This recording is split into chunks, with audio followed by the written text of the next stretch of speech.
42절부터 49절 말씀을 저희가 한 절씩 교독하시고 마지막 절은 다 함께 읽도록 하겠습니다. 제가 오늘 우물가에 이르러 기도했어요. 여호와 내 주인 아브라함의 하나님, 제가 가고 있는 이번 길에서 일이 잘 되게 해주십시오.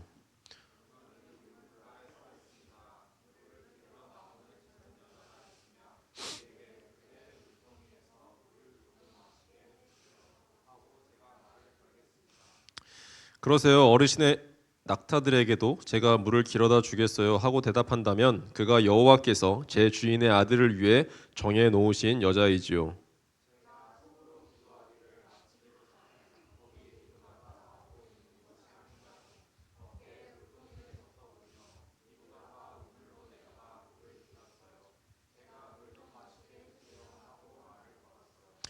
그랬더니 서둘러 물동이를 내리고는 그러세요. 어르신의 낙타들에게도 물을 마시게 해주겠어요 라고 대답하더군요. 제가 물을 마셨어요. 낙타들에게도 물을 마시게 해주더군요.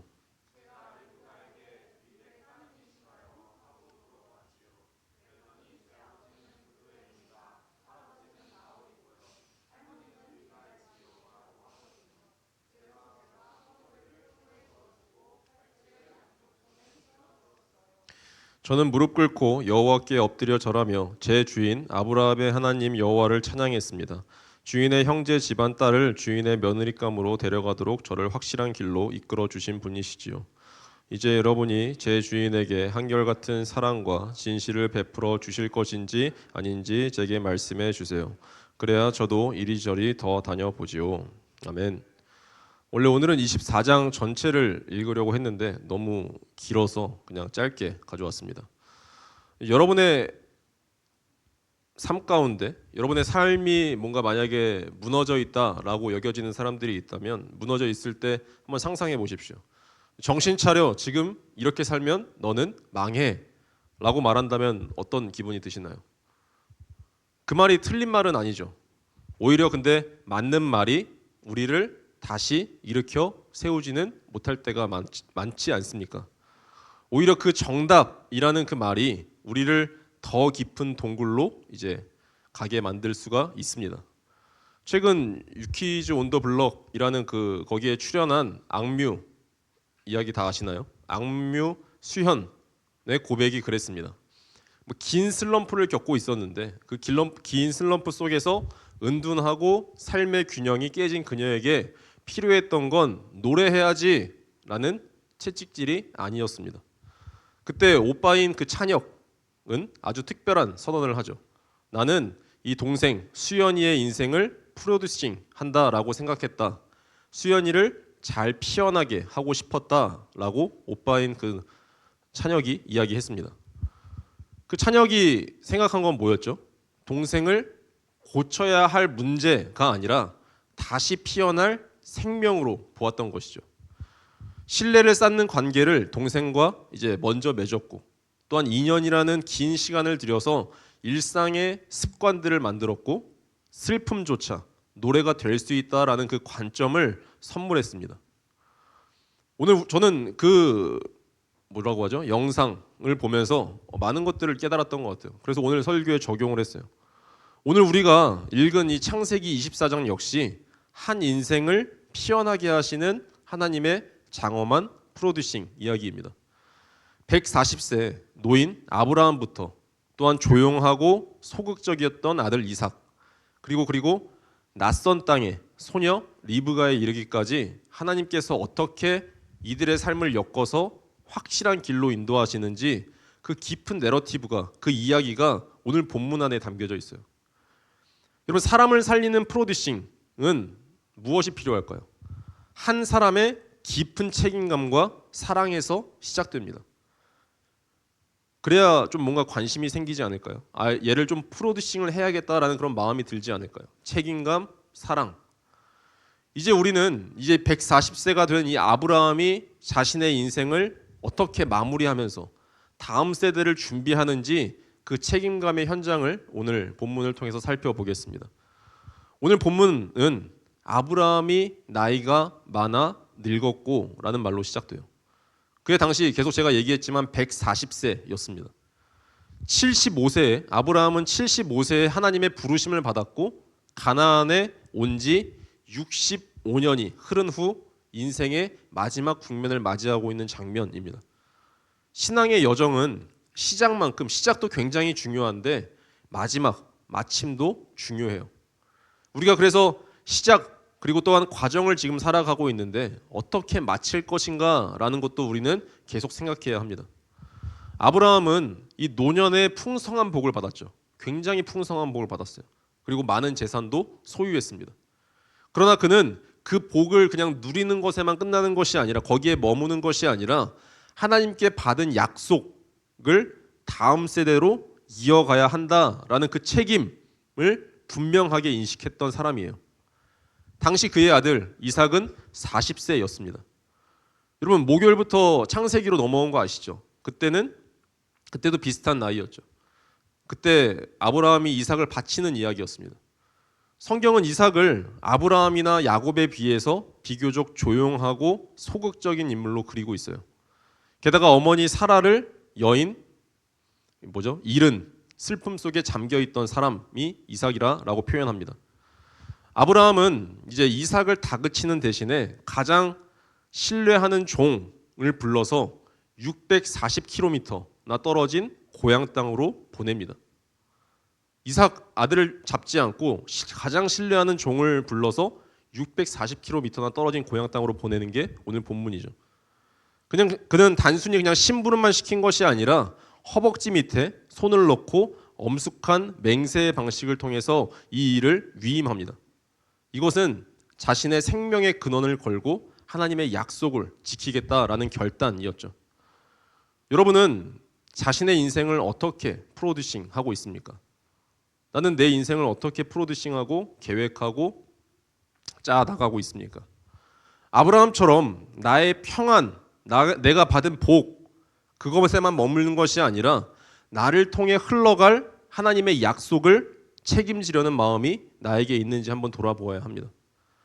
여러분의 직장, 여러분의 학교, 여러분의 가정에서 나 하나가 아니라 우리의 내일을 고민하는 그 책임감, 거기서 바로 하나님의 역사가 시작되는 지점이에요.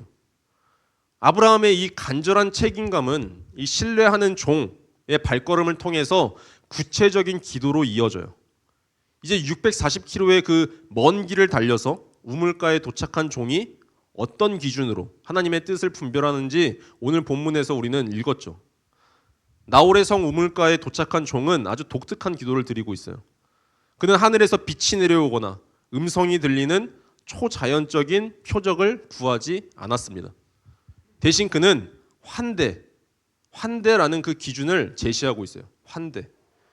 제가 물을 좀 달라고 할 때 저뿐만 아니라 낙타들에게도 물을 주는 그 여인이 바로 그 사람인 줄 알겠습니다 하는 기도를 드립니다. 여러분 이것은 엄청난 기준입니다. 우리가 그냥 글로만 읽어서 그렇지 아시다시피 낙타 한 마리는 100리터 이상의 물을 먹는다라고 합니다. 그러면 10마리면 얼마죠? 1톤, 1000리터에 가까운 물을 길어 올려야 해요. 그래서 다 먹여야 되죠. 대충 그냥 친절한 척해서는 도저히 할 수 없는 일이었어요. 근데 종은 그렇게 기도하죠. 이렇게 환대할 수 있는 여자가 이삭의 부인이 되었으면 좋겠습니다 라고 이야기합니다. 종은 이삭의 배우자가 될 사람이 이 아브라함 가문의 핵심 성품인 특별한 환대를 갖춘 사람이기를 원했던 것이죠. 아브라함이 옛날에 어떻게 했죠? 부지 중에 새 천사를 대접했던 것처럼 환대했던 것처럼 그 섬김의 DNA를 그 가진 사람을 원했던 것인 것 같아요. 그때 리브가가 나타납니다. 오늘 본문에 나옵니다. 그녀는 종의 기도가 끝나기도 전에 등장해서 서둘러 물동이를 내리고 곧바로 낙타들에게 달려가 물을 깃습니다. 1톤의 물을 깃는 그 고된 노동을 리브가는 기쁨으로 감당했고 그것도 아주 신속하게 해냅니다. 이것은 그냥 연출된 행동이 아니었죠. 그냥 그녀의 몸에 밴 거룩한 습관이었습니다. 환대하는 습관, 남을 섬기는 습관. 여러분 제가 앞에 이야기했던 그 악뮤의 찬혁, 그 오빠는 슬럼프에 빠진 동생에게 2년이라는 시간을 들여서 운동하는 습관, 일상의 습관을 만들어 주었어요. 매일 하고 있는 것이 나 자신이다라고 하면서 계속 기다려주면서 습관을 함께 했습니다. 여러분, 저는 이 사실을 보면서 또한 오늘 말씀을 보면서 대박 같은 기적을 기다리는 것이 우리의 그런 삶의 태도가 아니겠구나라는 것을 다시 한번 깨달았던 것 같아요. 여러분이 매일매일 직장에서 또한 학교에서 묵묵히 처리하는 서류들, 남들이 기피하는 1톤의 수고로운 업무들, 그 성실한 습관이 바로 하나님이 우리를 프로듀싱 하는 과정이라는 사실을 다시 한번 발견했습니다. 리브가가 물동이를 지고 우물을 오가던 그 평범한 일상이 사실은 그녀를 메시아의 가문으로 인도하는 확실한 길이었던 것이죠.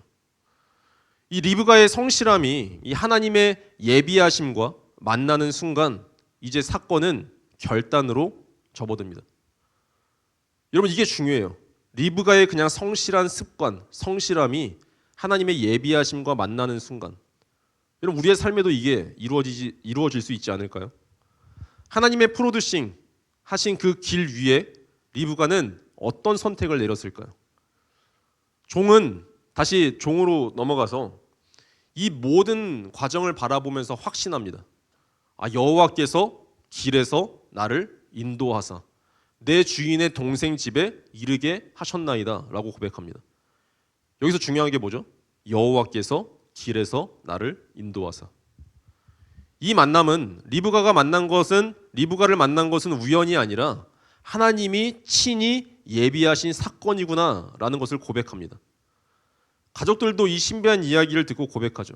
이 일이 여호와로 말미암았으니 우리는 가부를 말할 수 없노라라고 가족들이 이야기합니다. 이제 마지막 선택은 리브가에게 달려 있어요. 생전 처음 보는 남자, 어떤 종이라는 그 한 사람을 따라서 640km의 먼 길을 떠나서 결혼한다라는 것은 엄청난 모험이죠. 하지만 리브가는 주저하지 않고 대답합니다. 가겠나이다. 가겠나이다 라고 대답해요. 어떻게 이런 결단이 가능했을까요? 그녀의 관점이 바뀌었기 때문에 그렇습니다. 그녀는 이 상황을 낯선 곳으로의 그런 추방이라는 것이 아니라 하나님의 부르심으로 보았던 것이죠. 관점이 바뀌었습니다.